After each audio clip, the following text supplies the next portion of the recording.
Ukrainian રાષ્ટ્રપતિ Zelensky અને US રાષ્ટ્રપતિ ડોનાલ્ડ ટ્રમ્પ વચ્ચેની વાતચીત નિષ્ફળ જવાથી યુક્રેન તેમજ ટ્રમ્પના બીજા એક ઇરાદાને નુકસાન થયું છે. ટ્રમ્પ ઈચ્છતા હતા કે છેલ્લા 3 વર્ષના યુદ્ધમાં અમેરિકાએ યુક્રેનને આપેલી સહાયનું વળતર તેના ખનીજોમાંથી વસૂલ કરવામાં આવશે, પરંતુ હજુ સુધી આવું થયું નથી. યુક્રેન સાથે ખનીજો પર સોદો કરવામાં નિષ્ફળ ગયા બાદ અમેરિકા હવે અફઘાનિસ્તાન પર નજર રાખી રહ્યું છે. વર્ષ 2017માં અમેરિકાએ અફઘાનિસ્તાન સાથે $1 ટ્રિલિયન ખનીજ સોદો કર્યો હતો, પરંતુ તાલિબાન સત્તામાં આવતાની સાથે તેનું આ સ્વપ્ન ઠપ થઈ ગયું હતું.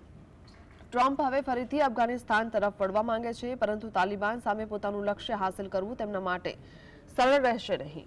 આ પહેલી વાર નથી જ્યારે ટ્રમ્પે ખનીજો માટે લોભ વ્યક્ત કર્યો હોય.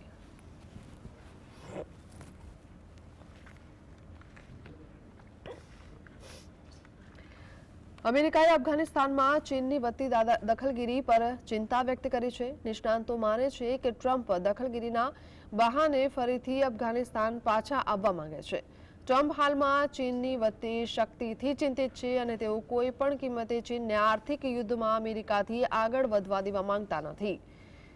ટ્રમ્પ ખૂબ સારી રીતે જાણે છે કે અફઘાનિસ્તાનમાં ખૂબ જ ખાસ ખનીજોનો ભંડાર છે અને જો અમેરિકાને તે મળે તો તે અમેરિકા માટે ખૂબ જ ફાયદાકારક રહેશે. ટ્રમ્પે તેમના પાછલા કાર્યકાળ દરમિયાન અફઘાનિસ્તાન સાથે $1 ટ્રિલિયન ખનીજ સોદો કર્યો હતો, પરંતુ 2021માં તાલિબાનના આગમન પછી અમેરિકાને ત્યાંથી ભાગવું પડ્યું અને હવે ચીની કંપનીઓ અહીં કામ કરી રહી છે.